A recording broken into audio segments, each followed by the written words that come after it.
बिस्मिल्लाहिर्रहमानिर्रहीम। अस्सलाम वालेकुम व्यूवर्स, कैसे हैं आप सब? आई होप कि सब ठीक होंगे और सब अच्छे से अपनी अपनी लाइफ में अच्छे अच्छे कामों में बिज़ी होंगे। फ्रेंड्स, आज का हमारा प्लांट है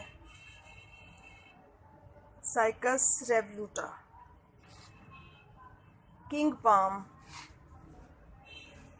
इस किंग पाम को कुछ हम जैसे लोग कंगी पाम भी बोलते हैं और इसका सही नाम है सागो पाम। रेवलूटा साइकस भी कहा जाता है और सागो पाम भी कहा जाता है, बट मेरा ख्याल है कि मुख्तलिफ़ ज़बानों में शायद इसके और भी बहुत से नाम होंगे। तो ये है मेरा साइकस पाम का प्लांट। ये एक परमानेंट प्लांट है और साइकस रेवलूटा बरे सगीर में आम लेकिन तालीमी नुक्ता नज़र से बहुत अहम स्पीशी है।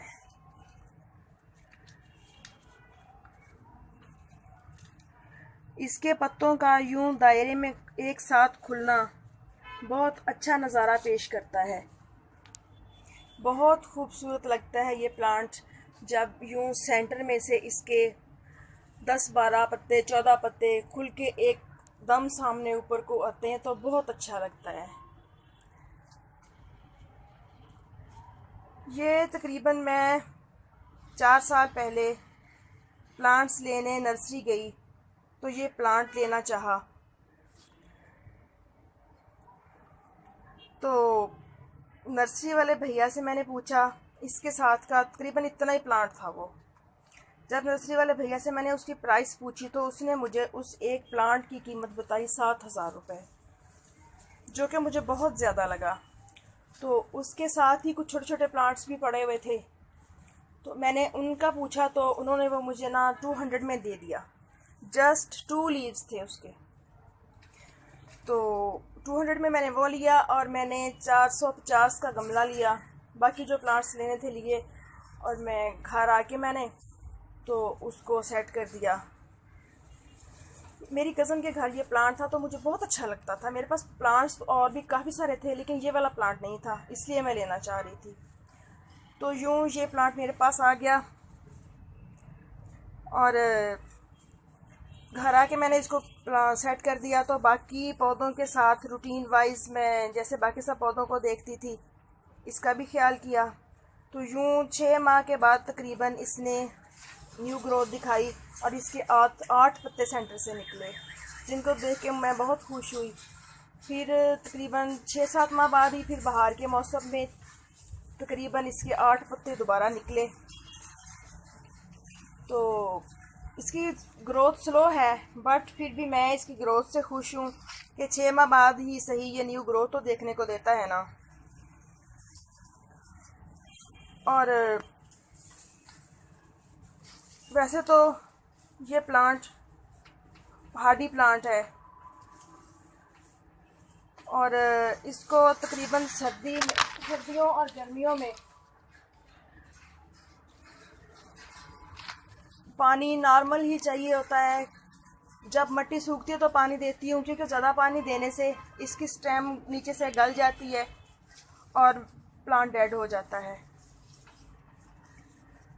तो ये प्लांट क्योंकि मेरा 4 साल पुराना है तो लास्ट ईयर इसके नीचे से ना बेबी प्लांट्स भी निकला एक। मैं देखकर काफ़ी खुश हुई, मुझे बहुत अच्छा फील हुआ। तो मैंने वो बहुत एहतियात और सोच समझ के प्लांट अलग किया। अलग करके मैंने एक अलग गमले में लगा दिया उसको। तो मुझे ये था कि 6-7 माह बाद ही न्यू ग्रोथ करेगा, लेकिन अनफॉर्चुनेटली क्योंकि मैं मई में बीमार हो गई और काफ़ी ज़्यादा मेरी तबीयत ख़राब रही तो 15-16 दिन मैं ऊपर नहीं आ सकी थी। तो बच्चों को बच्चे सारे मेरे ऊपर आते और प्लांट्स को पानी वगैरह दे के चले जाते, सुबह भी और शाम भी। तो शायद उन दिनों में उसमें ओवर वाटरिंग हो गई तो वो मेरा बेबी प्लांट डेड हो गया, बट शायद अल्लाह को यही मंजूर था। फिर भी उसके बाद मैंने एक छोटा सा पौधा और मंगवाया, तो उसकी ग्रोथ कुछ अच्छी नहीं हो रही। ये देखें, यूँ रहा। इसके पीले लीव्स मैं काट देती हूँ तो फिर आते हैं नए पत्ते, लेकिन फिर वो ना पीले हो जाते हैं, पता नहीं क्या मसला है। इसको मैं चेंज करके देखूँगी।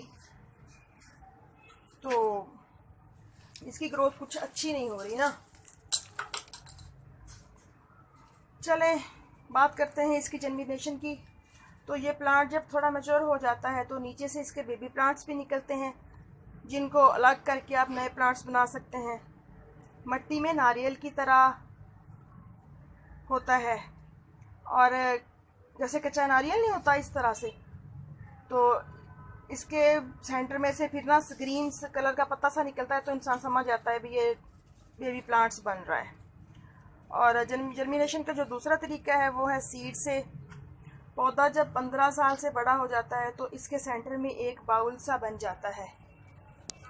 तो इस प्लांट के साथ कुछ नर और मादा का अमेजन भी पाया जाता है कि जो नर पौधा होता है उसमें जैसे भुट्टा नहीं होता उस तरह से निकलता है, और उसके अंदर उसके बीज होते हैं। और जो मादा होता है उसमें अनार की तरह बाउल सा बन जाता है, और अनार ही की तरह उसमें से दाने से निकलते हैं जो ना इस पौधे के बीज होते हैं।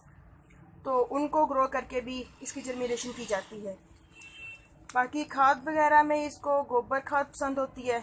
आप महीने में 2 महीने बाद इसकी गुड़ाई करके 1 मुट्ठी गोबर खाद डाल के उसमें पानी डाल दें तो ये प्लांट अच्छे से चलता है। बाकी बाज़ मेरे पास तो गोबर खाद नहीं भी होती, तो मैं इसमें 1/4 यूरिया और 1/2 तकरीबन आधा चम्मच DAP के डाल देती हूँ। गुड़ाई वगैरह करके पानी डाल दिया तो बहुत अच्छे से चलता रहता है मेरा प्लांट। तो ये माशाल्लाह देखें इसकी ग्रोथ, इसकी कंडीशन अब आपके सामने है। और लाइट और लोकेशन की बात करें तो ये सर्दियों की ठंडी ठंडी धूप तो एंजॉय कर लेता है, बट बहुत तेज़ धूप जो होती है वो ये बिल्कुल भी और बाकी रह गई बात इसकी इकोनॉमिक इम्पोर्टेंस की।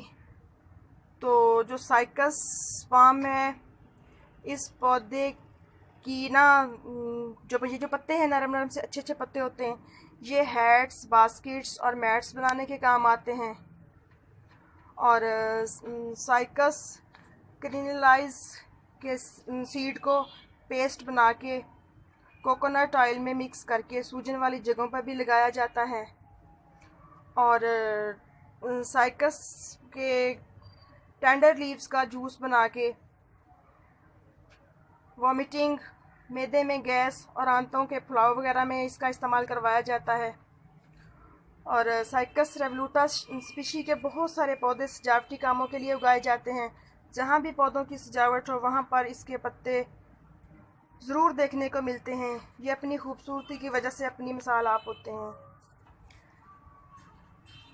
और इसके बारे में क्या बात की जाए, बस देख लें, ये खूबसूरत प्लांट है। आप भी अपने घर में लेके आएँ और अपने घर की खूबसूरती को 4 चांद लगाएं। यूँ मैंने इसको सर्दियाँ हो या गर्मियाँ हो, मेरा प्लांट तो यूँ ही नेट के नीचे रहता है। यूँ ये देखिए मैंने नेट लगाई हुई है, यूँ मेरे प्लांट्स बड़े होते हैं। आई होप कि आपको मेरी ये वीडियो पसंद आई होगी। उम्मीद है कि आप इसे लाइक और शेयर ज़रूर करेंगे। थैंक्स, अल्लाह हाफिज़।